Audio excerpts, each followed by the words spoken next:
Good morning, everyone. Not sure if you're listening in the morning, afternoon, or evening, but no matter where you are and what time it is, thank you for joining us. Dale and I will be talking about what we see in the marketplace through Q2 of 2025. And thank you all for being subscribers. Just as a quick reminder in terms of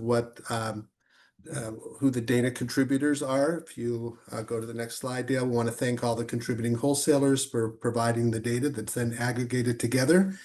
As that data is aggregated, moves over to VIP and aggregated, they are collecting obviously the data, they are cleaning it, they're attributing it both by type of product it is, as well as channel and sub-channel, so that it's then aggregated and then it's reported out. And Dale and I are going to talk about what we're seeing in the data.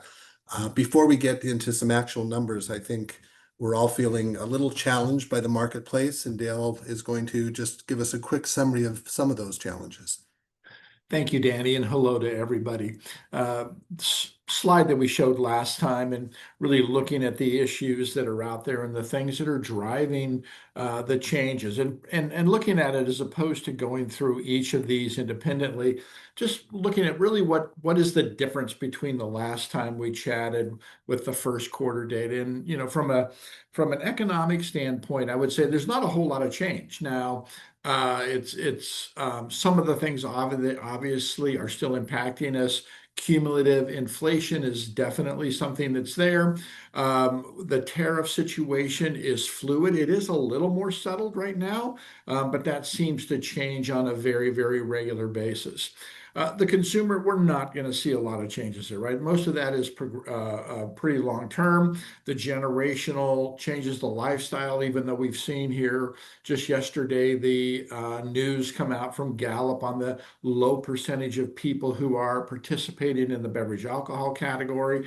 So net of it is really those changes remain, and there's not a lot of big changes. The competitive landscape, I think, continues to get more aggressive, and the expanding choice. There's just more and more products and more categories entering into this, and I think we're going to continue to see that. On the anti-alcohol voices, that seems to have moderated some.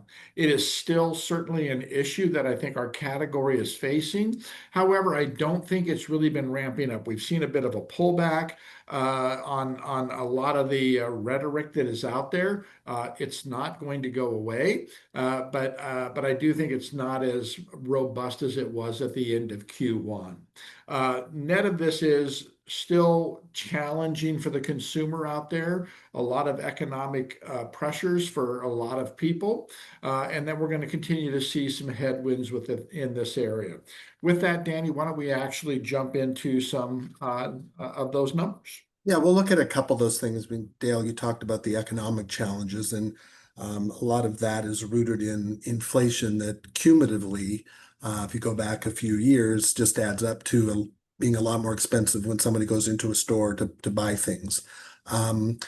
It's obviously the actual numbers have come down a whole lot from where they were at the heights back in 2022. That's the black numbers. The red numbers are the most current numbers as of July 2025. I think there's a lot of anxiety about tariffs and what the impact of that might be if we're likely not seeing that full impact yet.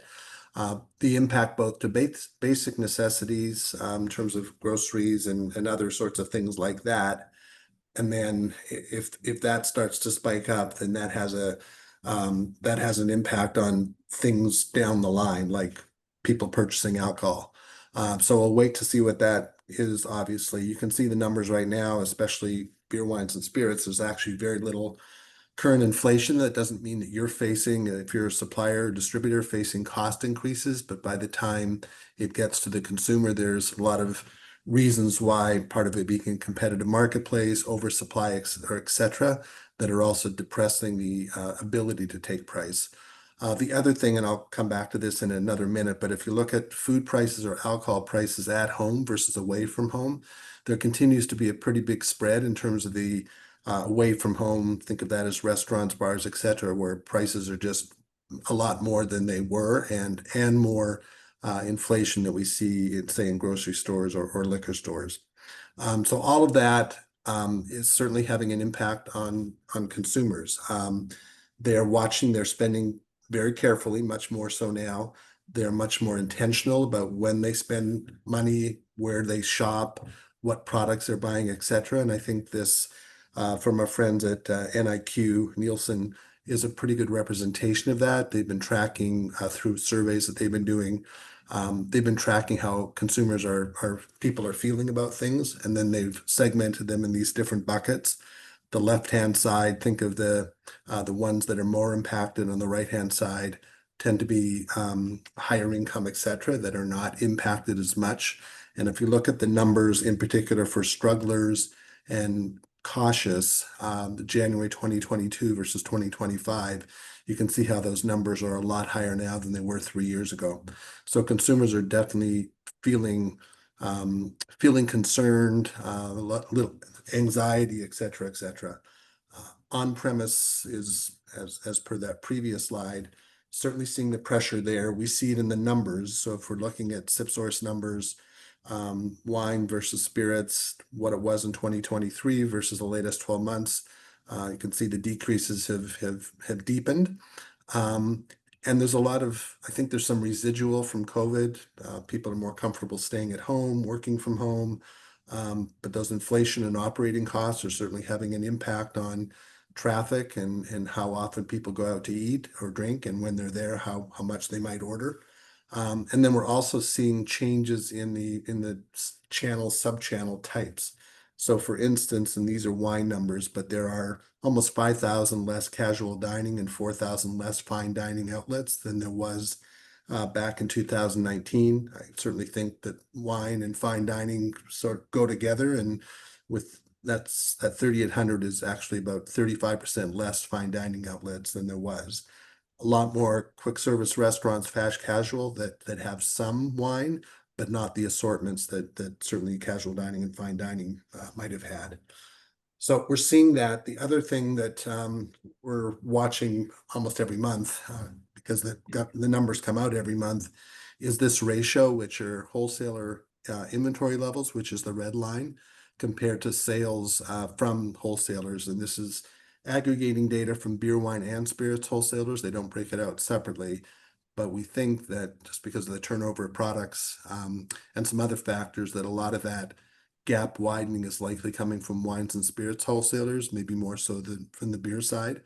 But that ratio that was, say, even that 1.3 ratio, inventory divided by sales, if we were to have lived with that, that might have been okay. But now we're up to a ratio that seems to be stuck in that 1.6, 1.7 range. So if you think about that, coupled with the fact that demand is slow and we're seeing negative both wine and spirits, it's tough to keep shipping in when wholesalers already have, it seems like, a lot of inventory still to go through. And probably compounding that is the tariff situation. Whether it's real or the threatening of tariffs had certainly caused people to try to get product over here before tariffs were put in place. So if we're looking at spirits or we're looking at wine, we saw some pretty big increases in shipments. And this is from BW166. And these are year-to-date 2025 is the blue numbers. Quite a large increase of imported rum, tequila, cordials, quite a large increase in Western European wine shipments. That's further adding to those wholesaler levels on that previous slide. So those are some of the factors that we're seeing and challenges. And then if we look at the actual numbers, SipSource numbers. I do, Danny. Oh, sorry, we have one more slide here, right, Dale? Sorry. Yeah, And and I you were do going to think cover this. I probably took that slide from you. Why don't you talk to this one? you were on a roll, I was Danny. on a roll. Uh, and I do think there is also the other side of that on the tariff side. And when we start thinking about where that product goes, and Danny was really talking a lot about wholesaler inventory, but it's also on the supplier side. And when we start looking at this again from BW166, this is just shipments into Canada. So when we start looking at what has happened with the amount of spirits and the amount of wine that has been shipped into Canada, you can see how this has played out and really where that's gone. And through May, there was a 56% decrease in the amount of volume of spirits that were shipped into Canada, and a 67% drop in wine volume shipped in there. So, when you look at that, you're talking about over 400,000 cases of spirits that need to find a home. You're talking about 1.7 million cases of wine that were earmarked to go into Canada that need to find a home. So this really does start to have that compounding effect. And when we start thinking about what's happening within the industry, it really is impacting all three tiers: the supplier tier, the wholesale tier, and the retailer are all feeling this impact. And now, Danny, we'll have you talk about some actual SipSource numbers. Yes, so these are SipSource numbers along with the Beer Institute numbers, which is the gold line for beer. The green line is core spirits. That's all the spirit categories excluding RTDs, which we'll talk to separately. And then the red line is wine. So everything over the past couple years now has sort of come together, but unfortunately come together in negative territory.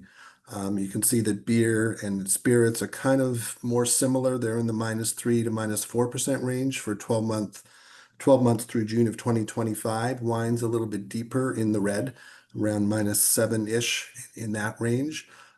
Doesn't mean that there are not segments, products, brands, etc., that look quite differently and positively compared to this, but in aggregate, that's what the numbers look like.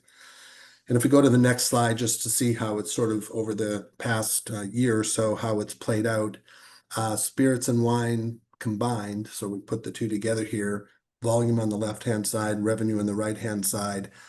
Both are struggling. Both are somewhat stable, whether we're looking at the last 6 months or 3 months, they're in the same range, but stable in negative territory obviously isn't exactly where we want to be. So let's look at the two separately. This is spirits, again, volume and revenue. Spirits lost a bit of momentum in Q2. So for spirits in particular, the numbers got a little bit worse from the latest 6 months compared to the latest 3 months. In the case of wine, it was actually a bit reversed, where wine actually improved a bit after a pretty difficult Q1. Not a large improvement, but at least it was better than it was for the latest 6 months. So that's on the depletion side. Dale, why don't you take us through how that looks in terms of distribution, points of distribution? Yeah, and when we think about points of distribution, this pressure is going to continue, and we've definitely seen that. And when we talk about all three tiers being impacted, the retailers feeling the pinch on this as well, and they're certainly reducing space and very much looking at inventory levels and duplicative SKUs. Now we have seen pods. Pods were in a pretty solid decline mode. They've really moderated. That has started to flatten out. And you can see total pods in the latest 12-month numbers are down 4.4%. That's 4.9 for wine, 3.9 for spirits. And so this is going to continue to be a pressure that we're going to see in that fight for shelf space that's out there. Interestingly enough, though, on accounts sold are flat. We're seeing some increases on the retail side. You can see that those increases really more C-stores, a couple more liquor stores, the drug channel, and we know what's going on there with a lot of closures by the major chains within that. That's probably going to continue. On the on-premise side, so much of this is about dining and bar and nightclub. As long as those two stay in that negative territory, it's going to be really difficult to see this grow. And I would also say that's probably what we're going to see. I don't think we're going to get a lot of expansion heading into new outlets that are out there moving forward. We're probably going to be fairly stable within that range. The texture of them might change a little bit in what channels they're in, but the overall number is likely to stay pretty flat. Jumping in on the wine category overview, and when we think about the wine category, we talked about this last time. The wine category really has experienced a reset. The trends that you saw on Danny's slide, just that is a long-term drop. And we're really seeing everybody, I think, coalesce around the fact that the wine category really does have some challenges that need to be addressed. We're seeing some infrastructure that's being reset there as well. The number of wineries, the number of brands, the number of vineyards, all of that is having an impact out there. There is domestic oversupply. Let's see what happens. Last year's harvest was small. Let's see, right? We're heading into harvest season out here in California right now. We'll see where that goes. But that oversupply was having an impact. We saw some pretty significant discounting going on. Champagne's doing well, right? We're seeing champagne, which has been down small category in volume, high in dollars, but it's really rebounded, and we're seeing things be very positive there. Uh, Premiumization, and that's the big change that has happened in the wine category in the last 12 months. We really saw volume trends and dollar trends come together. It did not dip into the negative where we had lost premiumization, and that has really stabilized. But so right now there is some premiumization in the wine category, but it is a little bit thin. Really hoping for improvement after a very challenging first half. The question that has been lingering forever, that Danny and I answer more than anything else probably, is, have we hit bottom? And it's really starting to feel like for the wine category that perhaps we have, that we're getting really, really close to that, and that we should see it. We're not going to go into the positive, but it will be starting to stabilize as we head into the back half of the year, we hope. Looking at it by product segment, white wines continue to outperform red. Pink, the rosé boom has really stagnated, and we've seen that. It's bigger than it was 5 years ago, but it's probably not going to get a whole lot bigger. In addition to champagne, Prosecco's continues to do well and has gotten a little bit of bump here in the last quarter. So that's doing well. And then, of course, we see wine-based cocktails off a small base starting to do really well. Let's see if that can stick and get some excitement in there. From a price standpoint, there's opportunity at the higher end, and we do see that $13 to $16 price range is doing pretty well. The 20 to 29 or 20 to 30 a little bit better, and over 50. But we're just not expecting to see a whole lot of change in that below $13 area. That's probably going to be pretty stagnant and remain in that type of trends that we're seeing right now. We're not expecting much improvement within that price tier, which will drive some premiumization, we would hope. For many years, as we've said, the DTC business was kind of an offset to all of the things that were happening in three-tier. Not the case right now. You can see in 2023, while volume was down, revenue was up. We're now firmly into a negative trends for that direct-to-consumer business. And thank you, Wine Business Analytics and Sovo Ship Compliant, for this information. Again, that's likely going to be a challenged area, and I would say that anything that is happening is really at the very high end, over 100, and we can expect that likely to continue as we close out this year. With that, Danny, why don't you talk about spirits? So let's do a quick first half overview, like Dale did for wine. Spirits category, in that longer term, especially if we compare to pre-COVID, it's still larger than it was back then. But obviously now we're going through some tougher times. It has been a tough first half of the year for spirits, core spirits in particular. Within that, the tequila agave category is still doing okay, not to the levels that it was back 2 or 3 years ago, but anytime where we see something growing, at least that's something to highlight as positive, and that's the case for tequila. RTD spirits are a major factor. They are by volume, they are now the largest segment, bigger than whiskey or vodka. They are still growing. The reason we say positives and negatives is within that there is just a ton of churn in terms of brands that have done well, brands that haven't done well. I think there's some issues with respect to these products as they've gained in size. They are taking business away from sort of more mainstream segments, whether that be spirits or wine or beer. So there's cannibalization involved there, but they still are a big segment that continues to get bigger. Uh, just like wine premiumization, it's still there, but not the driving force that it was. The gap is closing between volume and revenue. And sort of like wine, we expect that there'll be some stabilization and hopefully, again, the negatives will get a little bit less as we go towards the back part of the year. So just to show that some of that in numbers, we've arranged the spirit categories as in terms of the revenue share. That's what the bar is. The light blue shows the growth or lack thereof. In the 12 months to June, you can see tequila is just hanging on sort of over that dotted line, which is the zero line, but not a lot of growth that I can see outside of that.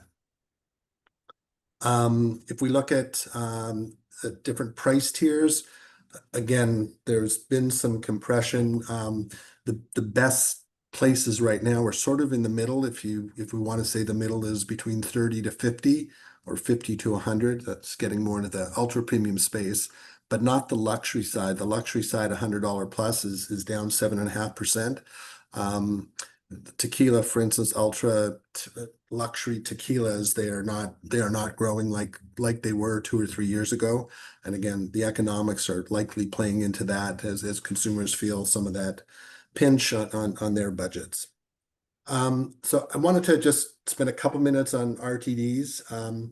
We often, thanks to our friends over at NIQ Nielsen, we look at that data since a lot of this volume is going through the Wines and Spirits Network's distributor network, but a lot of it is also going through the beer network. So that's why sometimes we'll look at some of the scan data. And I think if we think about RTD in the bigger sense, that includes malt-based RTDs, hard seltzers like a White Claw or Twisted Tea, flavored malt beverage as part of that. And then as well include wine-based cocktails, that's sort of that middle segment.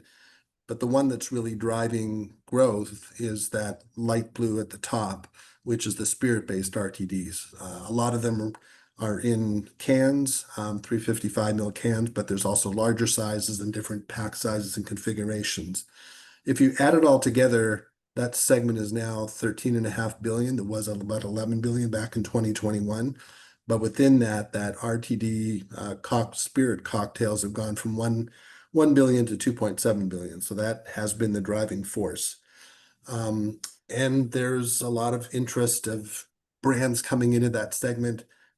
This is a reflection of the top 15 brands, what that was back in 2021. And as you move forward into year-to-date 2025, some of those top brands in 2021 are still there in 2025. Those are the yellows, but half of them are new. They weren't there back then, or if they were there, they were quite small. And then if I go deeper, which sometimes I do when I look at all of the data, there's lots of brands that are doing very well, and there's also many brands that are in decline within this segment. So it's an interesting segment. It's got lots of positivity to it, but also some challenges. And I think some of the challenges are, I'll point to the bottom left-hand side. Again, half of today's top 15 were not in the top 15 in 2021. I showed that in the previous slide. But half of today's top 50 brands are declining. 2/3 of that half are actually declining in double digits. So there's, again, a segment that's growing at 20% doesn't mean that everyone's doing that. There's some that are, there's some that are not. So I think the question is new brands are introduced, how do you make the next RTD different in terms of differentiation from what's already out there? It's a crowded space that is only getting more crowded over time. So we're going to leave you with a bit of a looking forward part. And Dale, why don't you take us through that?